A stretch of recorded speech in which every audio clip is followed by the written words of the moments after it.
afternoon, and good evening. This is Pamela, and you are watching Pam Entertainment TV, where we review movies, television series, and incidents in pop culture just to see how those incidents affect our daily lives. Well, hello, people. I hope you all had a great holiday season. Happy New Year.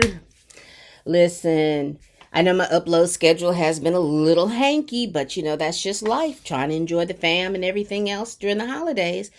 So, just to let you all know where we are. We lost Insecure. We did our last episode of Insecure. And I told you a couple of weeks before Insecure was no more that I was going to pick up a new show, and the new show that I picked up is called And Just Like That.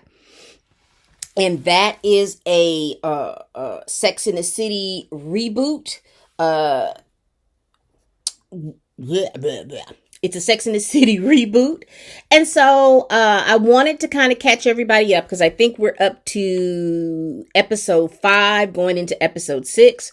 So I am going to be recapping 2 episodes together in this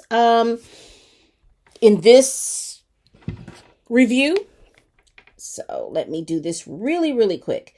So I'm going to be recapping season 1, episode 3, entitled When in Rome.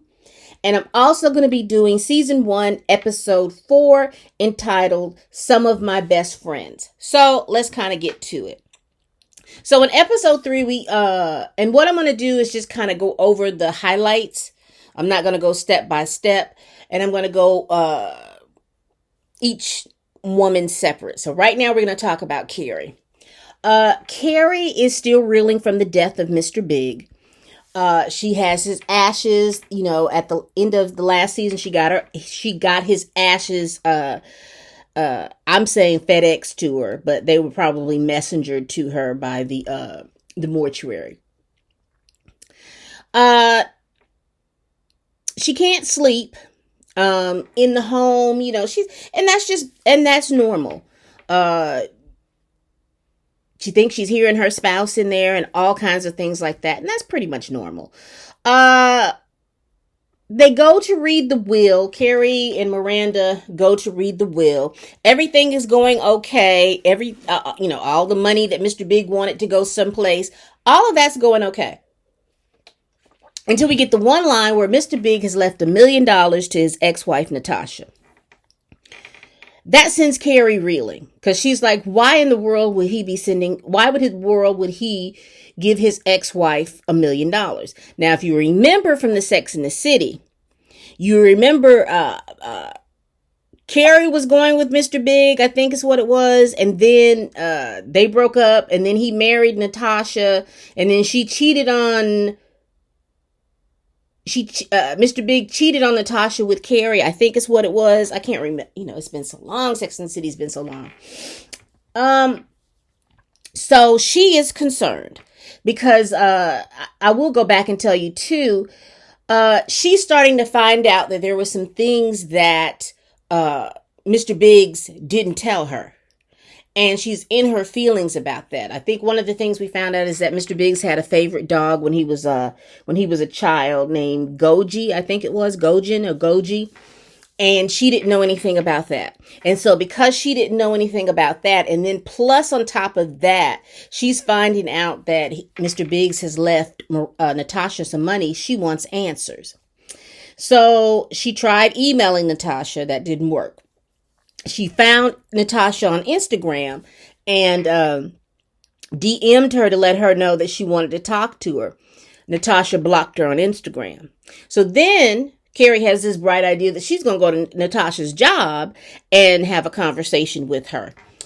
So her, Carrie, Charlotte, and Miranda are sitting in they're like cops sitting in an unmarked car, waiting on this woman to come into work. She comes in, they give her like a few minutes to get settled, and then Carrie goes in, introduced herself, and said that she's here to see Natasha.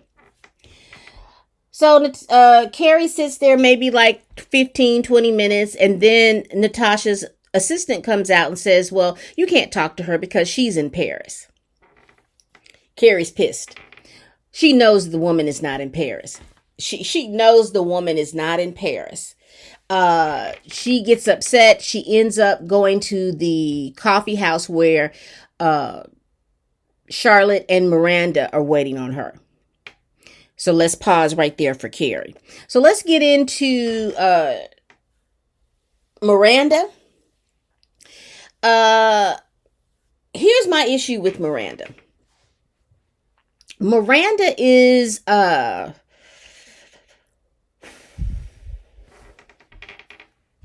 Miranda's going through it. I think Miranda is having a crisis to the point where she's ignoring things that you wouldn't ignore, or she's allowing things to happen that you wouldn't let happen.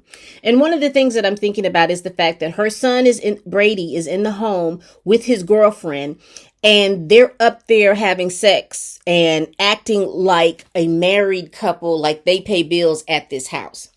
And Miranda's husband, I don't know, it's because he can't hear. He's kind of checked out. I'm not really sure what's going on with him, but he's not saying anything to Brady about the situation. And Miranda's not saying anything. And what really got me was Miranda's in the kitchen. Now Miranda's in the kitchen. And they say something, the girlfriend says something snarky and smart to Miranda. Now, and Miranda just kind of looks at her, and I'm like, because let me tell y'all what's happening. Miranda and her husband are the authority figures in that house. They run that household. When you allow your children, and matter of factly, because he's still a teenager, he's not even grown. But when you allow these two people to play grown, they change the power dynamic. And that's what I saw with this girl. She is basically coming in, changing the power dynamic. And you know she's changing the power dynamic because she made, I think this is the episode where she made a statement where, I couldn't do this at my mom and dad's house.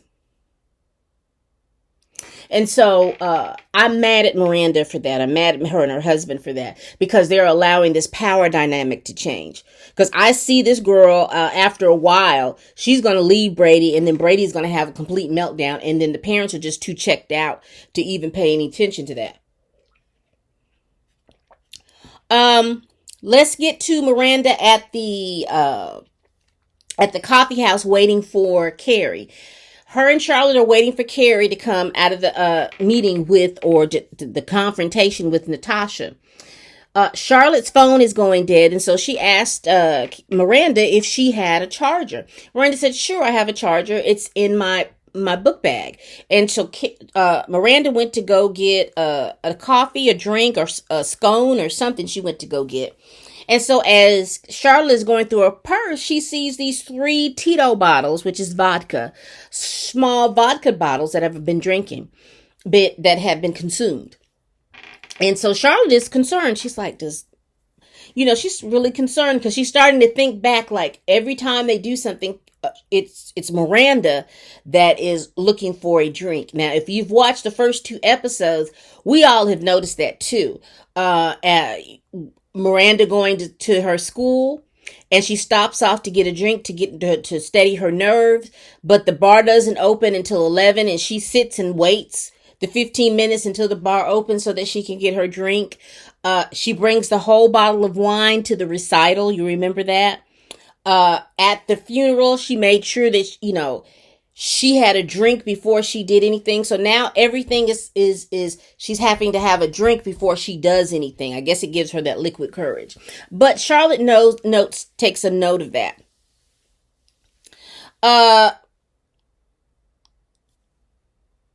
Getting back to Carrie. Carrie comes to the coffee shop and she tells them, "Look, this woman told me that she was in Paris, and they knew she wasn't in Paris." So Carrie was very, very upset with that. Now, mind you, Carrie has been, I meant to tell you too, Carrie has been walking. She's just been walking. And I guess to get that nervous energy, and she has walked all night in the city. So she decides that she's going to continue walking. And so she walks and she ends up at this other coffee shop because she has to use the bathroom. So she knows that in order to use the bathroom, she has to buy coffee. So she buys a coffee.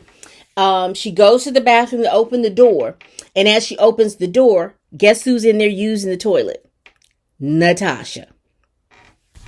Baby. Natasha comes out of there 38 hot. Because she's like, you're stalking me. And she says, no, I'm not stalking you. I just would have never thought that you would be at this coffee house. She was like, I thought you lived back this way. So she's like, how do you know where I live? Because Carrie has basically been trying to figure out where this woman is so she could talk to her about this money. And so Natasha says, what is this about? Is this about the money that Big left me? And she was like, Carrie's like, why did Big leave you that money? She says, I don't know. She says, I am married with two kids. I don't know why he did that. I hadn't had a conversation or talk with Big since we got divorced. So I don't know why he left that money. And she says, I'm going to give it back because I don't want these kind of problems. Do you want the money back? It was a whole big thing. And so Carrie had to come to the realization that Big probably left that money because of the way he did Natasha, because he probably loved Carrie and he probably married Natasha to get back at Carrie. It could have been a whole lot of different things, but she's just having to come to the realization that she's never going to really figure out why Big left that money, and she's just going to have to be good with that. Charlotte talked with Carrie about Miranda's drinking. And one of the things that I just noticed about Carrie, when it's about her, she wants everybody to be compassionate and she's very in tuned about certain things. But when it comes to somebody else, she is very selfish. And so Charlotte is sincerely concerned about Miranda and the drinking. And Carrie kind of puts it off like, oh, well, maybe it's not that serious. Maybe you're looking too far into it. And, Charlotte was like, no, okay. All right. So, that's pretty much that particular, episode. And we just move into now episode 4, which is Some of My Best Friends. And this episode had a little bit more meat in it. So we'll just get into it right now. Excuse me, y'all.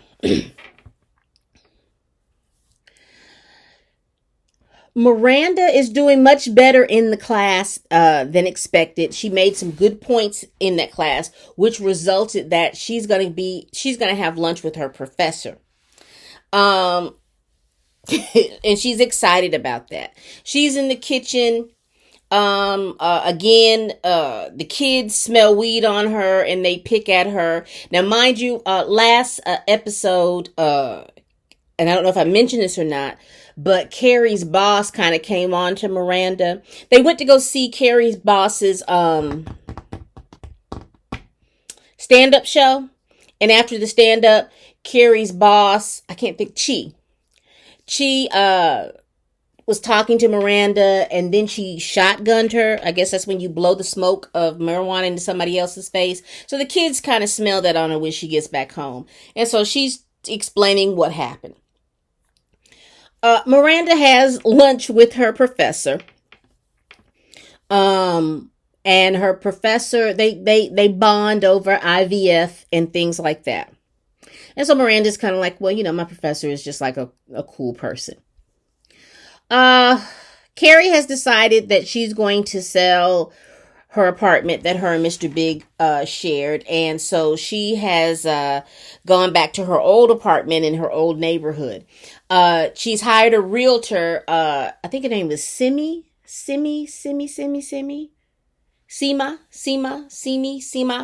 She hired a realtor, and the Carrie is kind of the realtor is like, okay, we've got to make everything, all this stuff in here that you have and how you have it is cute, but we've got to change it because it needs to be basically beige. You remember Mr. Big didn't like beige. And Carrie is a little taken aback because you realize that Carrie is the savvy, stylish one, and how she has her apartment decorated was stylish. And now you have somebody coming in telling her, you're going to have to change all of this because we want to get this place ready to sell. And what was so funny is at the beginning of the show, Carrie gave the Peloton bike that Mr. Big was riding. She gave it to one of the security guards in the building. And so when Seema came to tell her, she said, "Oh, the only thing missing is that if we had a Peloton bike," and she had just gotten rid of it. And I thought that was just funny.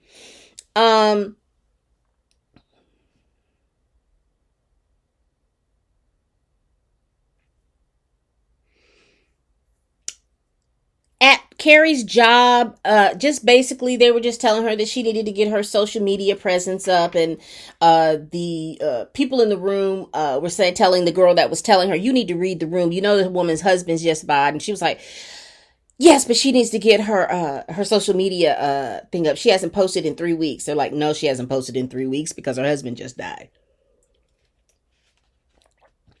Charlotte is still concerned about Miranda's drinking and what she did. Let me see if this was. No, that we're going down. Charlotte is still concerned about Miranda's drinking, and she is concerned that she's drinking too much.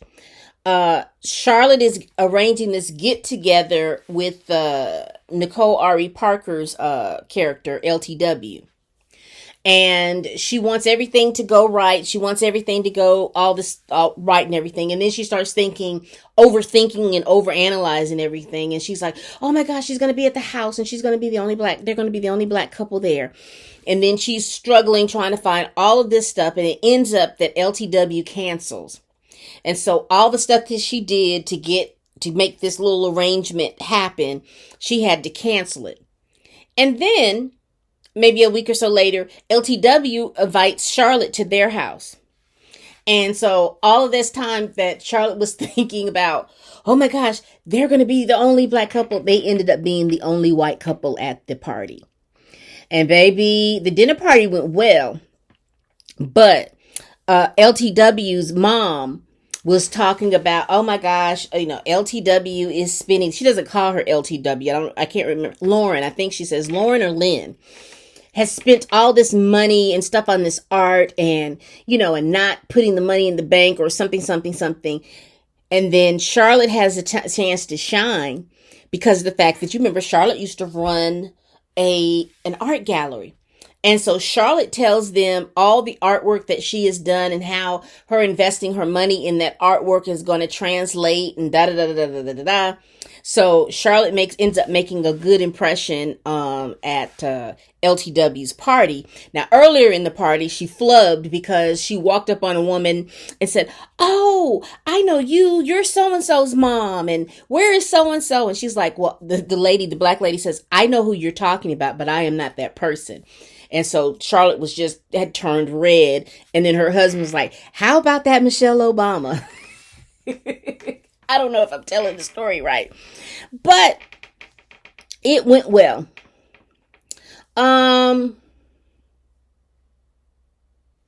Let me see. That was pretty much it on that episode. Like I said, those 2 episodes, I didn't glean too much out of it. The only thing that I'm thinking is because of Miranda seemed very, very enamored with Chi. So I'm assuming that maybe something may come out of that. I don't know, because remember I told you that earlier that I thought that she was having some kind of crisis, and which was indicative in how she was parenting her teenage son and being in my opinion, being too lenient with him. So let me know what y'all think of the show. I'm looking forward to the 5th episode to see what's going on there. And as always, please like, comment, and subscribe. I'm still on my quest for 500 subscribers in 6 months. Please share this video. Tell your family, tell your friends, even tell your enemies. Let them know that I'm over here doing these videos, all right? And I will see you in the next one. And as always, bye-bye.